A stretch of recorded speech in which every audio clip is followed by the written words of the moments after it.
Hello, నేను మీ doctor బాలబాలాజీ ఓసూరి, consultant neuro specialist, మనవి hospitals, Vijayawada. నాకు రెగ్యులర్గా వచ్చే ఓపీడీలో చాలా మంది కంప్లైంట్ చేస్తుంటారు. మార్నింగ్ అంతా యాక్టివ్గానే ఉంటామండి, రాత్రి పడుకునే టైంకి కాళ్ళు మొత్తం లాగుతూ ఉంటాయి, నిద్ర పట్టదు, కాళ్ళు కదుపుతూ ఉండాలి, లేకపోతే వాళ్ళ ఇంట్లో ఎవరో ఒకరితో కాళ్ళు ఒత్తించుకుని కానీ మాకు నిద్ర పట్టదు అని ఈ కంప్లైంట్ అనేది మనం రెగ్యులర్గా ఓపీడీలో చూస్తుంటామండి.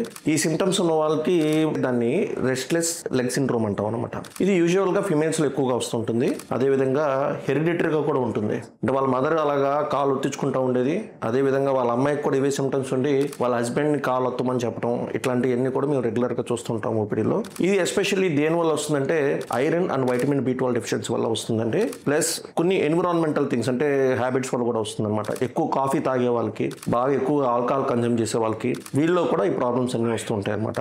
సో ఎస్పెషల్లీ ఈ పేషెంట్స్కి మనం ముందు వాళ్ళకి కొన్ని రొటీన్ బ్లడ్ ఇన్వెస్టిగేషన్స్ అవి చేసి దాన్ని కన్ఫర్మ్ చేసుకున్న తర్వాత దీనికి కొన్ని మెడికేషన్స్ ఉంటాయి. ఆ మెడికేషన్స్ అవి వాడుకోవటం వల్ల ఆ సిమ్టమ్స్ అన్నీ కూడా సబ్సైడ్ అవుతాయండి. Thank you.